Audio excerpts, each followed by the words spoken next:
Onegaishimasu. Welcome back to the Goju Karate Center. Hope you enjoyed our latest video that was on some of the more popular books that we would encourage people to read. Please don't forget to like, subscribe, comment.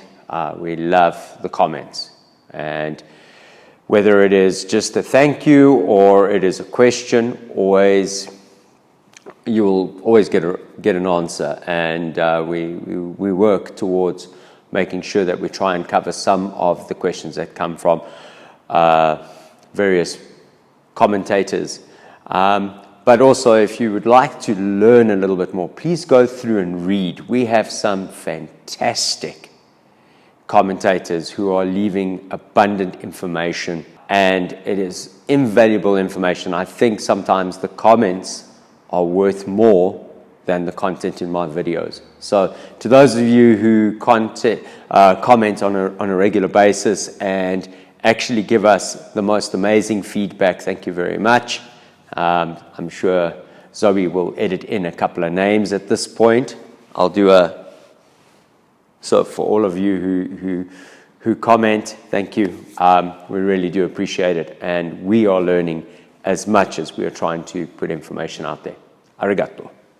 So, today we're going to do Seppai Kata, and it is one of the most beautiful kata that you can find. And I'm going to try and do a couple of variances. I don't think I'll cover every single variation, because at this point, when you get to middle to upper end black belt katas, you find that the variations and the subtleties can be quite extreme. So, if I don't cover where you come from, or it looks like there's only a limited amount, it's probably because I only have a limited amount of resource here on doing the kata a slightly different way. So I'll try to cover what I can remember from different schools and make sure that everybody is A-okay with that. So let us get started. You're stepping back in a straight line. You're blocking round, down, and first variation, whether the hand travels from the outside, whether the hand travels from the inside, or whether the hand comes to the chamber, reaches forward, and pulls back. So on the first movement alone, we can have 3 variations. Okay? Stepping forward, reaching up and grabbing, can be on the Goju line, the side of the body, about the same height as the chamber, can be the center. So there's a direct path, and then there's the up, grab, and tighten. Twist onto the center line, pull back, strike with a step. So some schools, twist, and then forward step, elbow, and you'll see I've opted for a straight line, or 45. Or strike, back foot turns, lift up. Stepping through, blocking on the outside of the arm, blocking on the inside of the arm, blocking down the arm. Next movement, round block, hooking block, and then something that is somewhere in between. Pivot, strike, hand up, hand on the side. Kick, back, elbow or punch towards the back. Hurricane. That brings us up to the end of the forward movements in the kata. When we change direction, back into cat stance, block down, up, and then you can have a couple of variations here on how this hand moves. So some schools open and just twist and press down. Some schools out and in. Sometimes you will see something that looks like the thumb is leading into this position. So again, 3 variations. Next movement can be twist around by swiveling the leg, or step, turn. When you turn around, round, over. So you will see some schools, it just looks like a barrel in front of the body. Some schools, it's a little bit more round, under, and down. Where this hand finishes most of the time, for most schools, the idea is this hand is below the chamber hand and is usually bending. Okay? I have seen something like this as well, where it comes into the center. Swivel around, 2 hands, strike. The size of these 2 hand movements can vary. So one can be right over the head and a big movement to the side, and it can go down to very, very small. The angle is a little bit larger.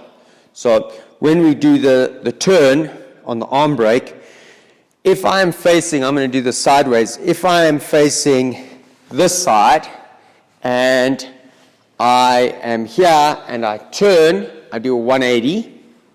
When I twist back, I'm going to go 225 degrees, so I end up facing the corner.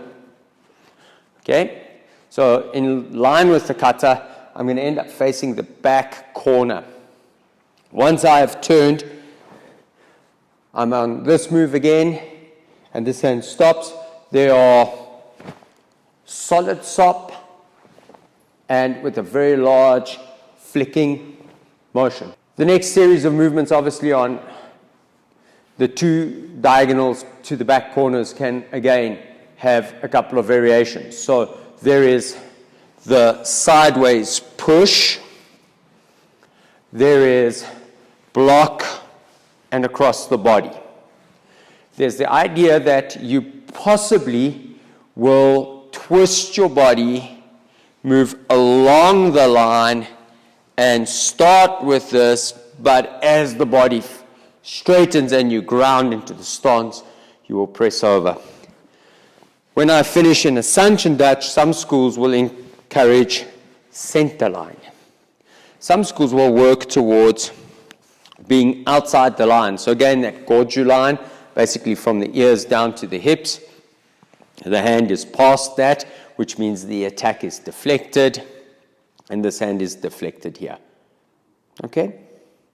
When we move now, stepping in and onto our Shikodachi. When we get here, most schools generally are happy to have the hands like this, but there are schools that emphasize the elbows moving outside. My mind flashes back to maybe the Meibukan type line where there is a strong emphasis on the elbows. The Jindokan lines generally are focused on pulling towards the center and focusing on the wrists because of the lead up to the takedown and the double punch. So it's quite interesting to see that variation because it does bring something extremely valuable to our karate. The next movement, so if I'm on the elbows and I'm striking, I might have to bring my hands around and have quite a big movement for the takedown. If my hands are here, the movement will be a lot smaller as I drop. When I drop, some schools, flat fists. Some schools, nakadak, down. Where do you look? Some schools are looking down. Some schools are looking straight up. Some schools 45 degrees down towards the floor.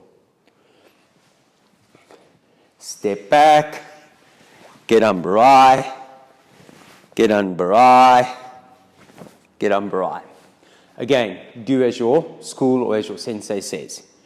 So that covers us on these movements. Then we break and we do the exact same movements on the next 45-degree diagonal. So should I have been going to one side, I would then just change and shift along the next 45, and I'm back to this position. So in terms of camera angle, I'm going to be working off 45 here. We often try and tell our students that when you step to the next movement, that you step heel to toe across so that you're on a very nice straight line. It's the angular specificity that allows us to pull this leg in and to execute the block and furazuk that happens. Now, variations will be specifically on how much you turn the hip. So in some schools, there is very much a backward hip, sometimes referred to as a half moon hip, a hamni. And so you'll see the person sitting on the back leg, hips open, blocking, and this nearly looks like an agayuke, but to the side. And in other schools, more square hips, and you'll see it looks like an agayuke. As a little boy watching people, I always thought, why they do face block? I didn't realize this is a hook. So does it come in and hook towards your body? And do you have a bit of a whip like Orochi or Hurricane? Or is it a little bit more solid? Step down, drop the hands, step across, and again on the line, as you step up into Ben Sokodachi or Kosodachi, release the hands and bring them up. Pivot, Hikyuken. So let me kind of show you what that looks like if we're doing it this way. So one, it's a bit of a swing. It's a wind up and a strike. And 2, 3.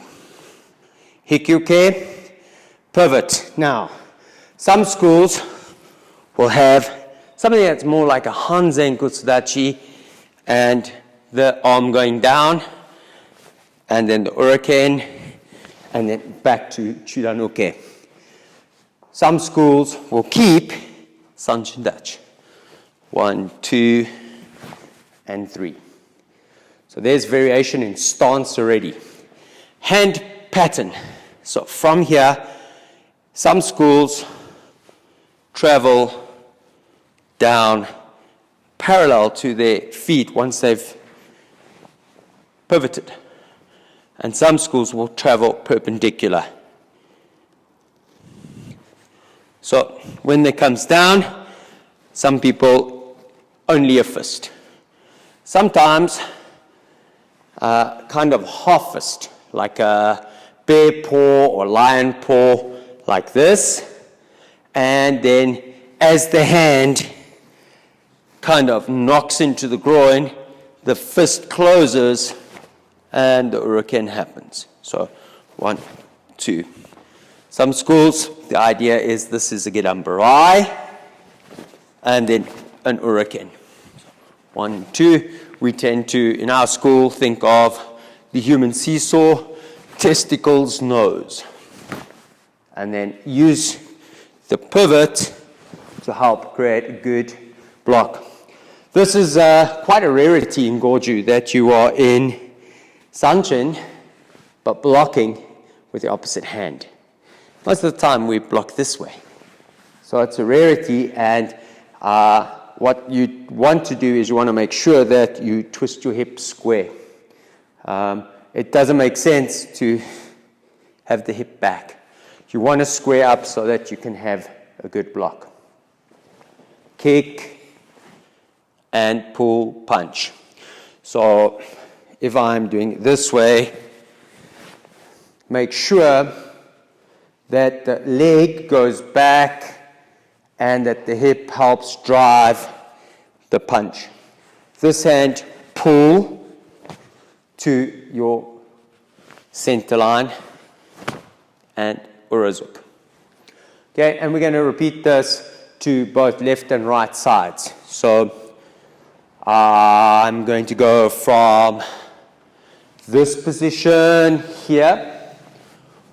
1, 2, 3, 4. I'm going to shift up like Geksara Ich, and it's kind of like a half a step. Geksara Ich, Sepa. 1, 2, 3, 4. Step and pull. The idea is that from this Shikodachi, go onto the center line and reach and pull, palm on palm, wrist on wrist, finish here. Back, come over the shoulder, and drop. Some schools twist and punch. So very much a short double punch similar to Geksara Ich. Over.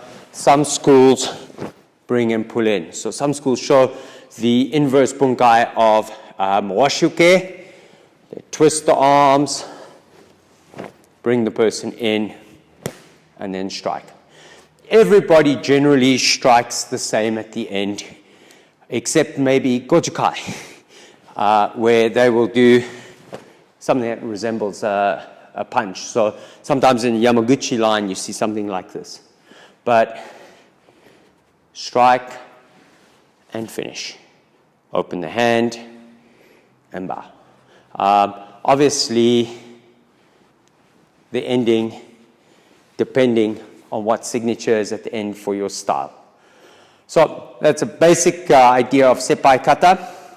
I'll do the kata from beginning to end for those of you who want to see the kata in its natural movement. And we'll see how it looks. Obviously, it might not be the way you do it. Do as your sensei says, as always. Hey. So, Seppai.